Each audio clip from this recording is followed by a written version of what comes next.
Hi there, hello, it's me, Randy.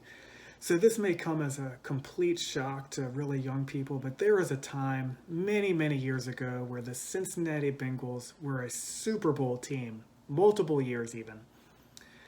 Now, the last time that happened, I was 13 years old, so that was a really long time ago. To even further date myself, we would record these games on those old VHS VCR tapes. What I found was whenever we recorded these games, it seems like they would always lose.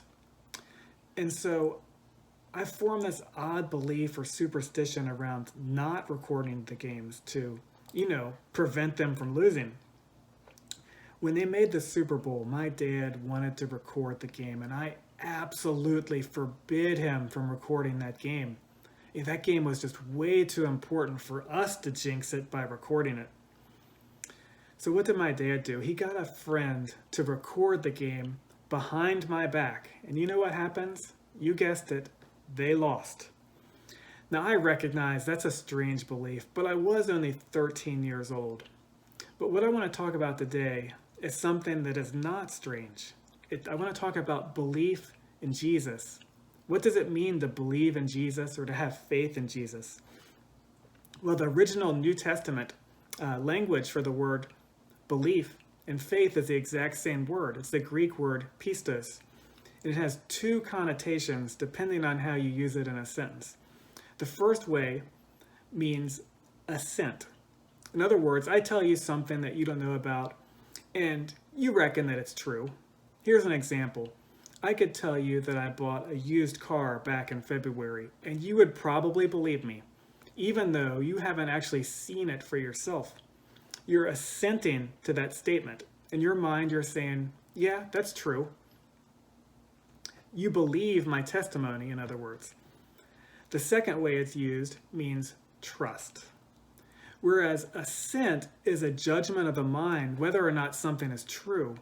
Trust is a decision of the will to act upon that truth.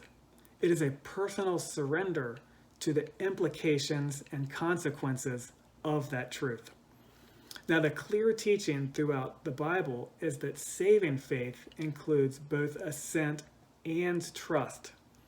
Typically in the Bible, assent faith is written as believe that. James 2:19, you believe that there is one God. Good. Even the demons believe that and shudder. Now, that kind of belief clearly didn't save the demons. Now, trust faith is written as believe in. John 6:29. Jesus answered, the work of God is this, to believe in the one he has sent. And we're all familiar with John 3:16. For God so loved the world that he gave his one and only Son, that whoever believes in him shall not perish, but have eternal life. Now here's an example of the contrast. I believe that coffee is bad for my teeth. I assent to that statement. I think that's true, but I still drink coffee. So I don't believe in that truth. I just believe that that statement's true, but that belief won't change my life in any meaningful way at all. Imagine you're in your car and you're on your way to work and you hear on the radio that there is this massive car pileup on the highway. You believe the report, but you still take the highway to get to work. That's just intellectual assent. That's not real faith. If you believed in the story, if you trusted in the story, your actions would have taken you a different route to get to work. Unfortunately, that's how some people's faith in Jesus operates. Yeah, I believe Jesus is Lord, but I'm still just going to go ahead and live my life the way that I want to live it.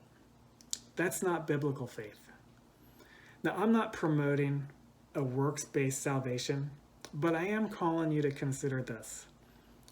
What impact does your faith have on your life? So the question we're left with is this. What is the nature of your belief in Jesus? Is it just intellectual assent? Or are you trusting Jesus with your life? Have a great day, friends. God bless.